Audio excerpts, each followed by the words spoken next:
Gavin, let's move you on to your third topic, which I think is gambling. Yes, I've been very surprised on my phone at how often I'm invited to join a gambling game.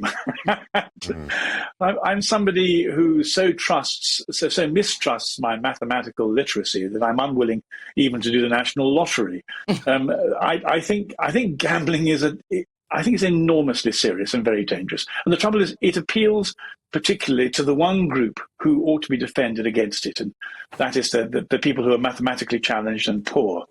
So the article in the Sunday Times talks about gambling firms being the new big tobacco. Why do they use that particular language? Because for 20 or 30 years, everybody knew that tobacco caused cancer, and nobody called it out on it. And it took a very long time indeed for restrictions to be imposed and people to be helped deal with what was a deceptive addiction.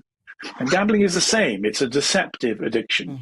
And we really ought to do better than simply allow big business, I guess you'd call it that, entrepreneurial capitalism, which in itself is neither good nor bad.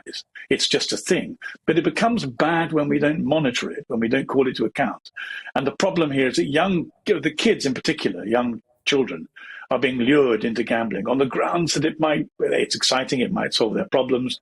There are all kinds of reasons for wanting to gamble, and people should be free to if they want, but we shouldn't inflict the appetite for gambling on people who can resist it least and will be damaged by it most, without taking some prohibitive care about it. And no one appears to be taking that level of responsibility at the moment. And Gavin, what is the libertarian argument for interfering with people's right to gamble?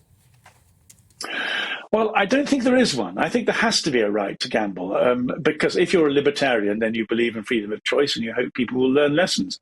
But I think one of the things you do from a libertarian point of view is you give people as much information as possible. And if you give them if you A, give them information, and B, stop them being preyed on by rapacious people who distort the information, I think that's the best you can do. And certainly my view of the ads that come on my phone is I'm really one short step away from being a millionaire at almost no cost to myself. Well, that's the rapacious disinformation that I think should be attended to. But otherwise, of course, people should be free to do what they want, but given as much information and education as possible in order to make the best choices and then learn from our mistakes.